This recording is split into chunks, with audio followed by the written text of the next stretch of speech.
This is the car a lot of people will be coming to Motorfair to see. It's the new Volkswagen Golf. Very much a last-minute decision to show it here, but this is the version a lot of people will be interested in, the VR6. It's fitted with a very narrow angle 2.8-litre V6 engine.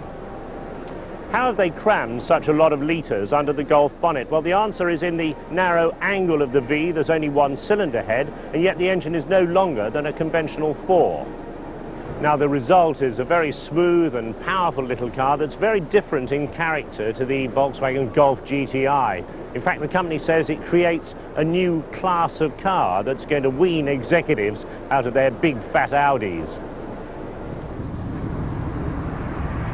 Star of the Honda stand is the new Civic. It won't be on sale until November, but as you can see, it's longer, wider and higher than the old car. In fact, it really moves the Civic out of the small car class.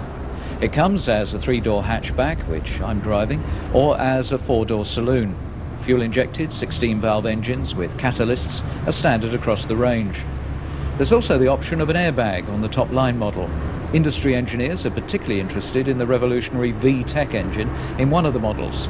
It features electronic rather than mechanical control of the valves, and that means the car can return the economy of a diesel with the performance of a petrol engine, and the emission levels are very low indeed. A pointer to the future for all our cars.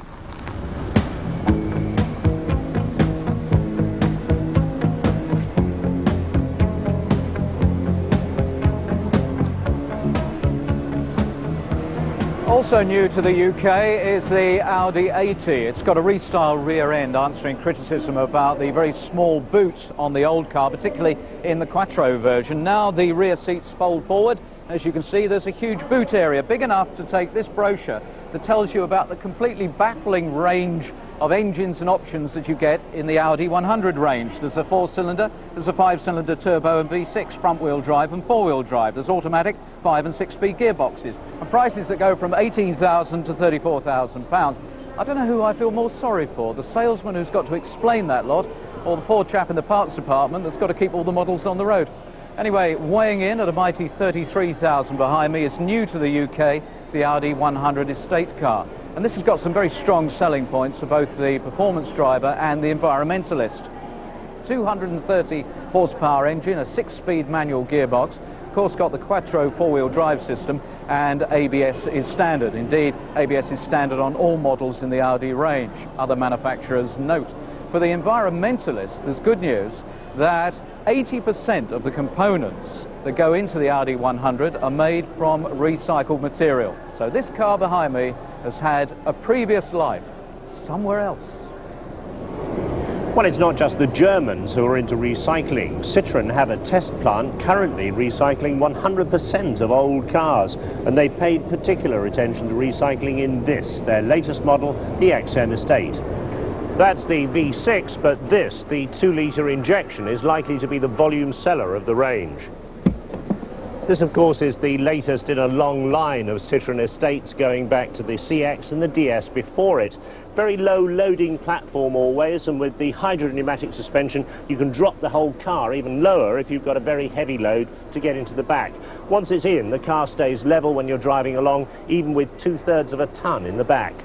The estate body is 10 inches longer and about 3.5 inches higher than the saloon. That makes for a lot more load area, but you've lost the 3rd row of seats they used to have if you wanted to carry 7 passengers.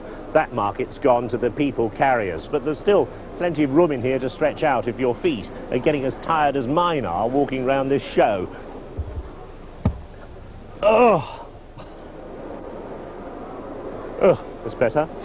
Citroën launched their ZX range on the market 3 months ago, but this is the first showing for the diesel version of the ZX. This is the 1.9-litre naturally aspirated unit, very familiar. It's in the BX and in other Peugeot models, and one suspects their excellent turbo diesel will be coming along in the future.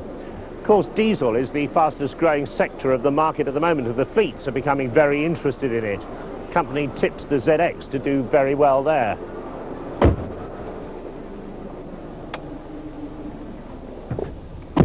This is the top of the recently facelifted AX range, the AX GTI. 100 brake horsepower, maximum speed of 118 miles an hour, and 0 to 60 in under 9 seconds.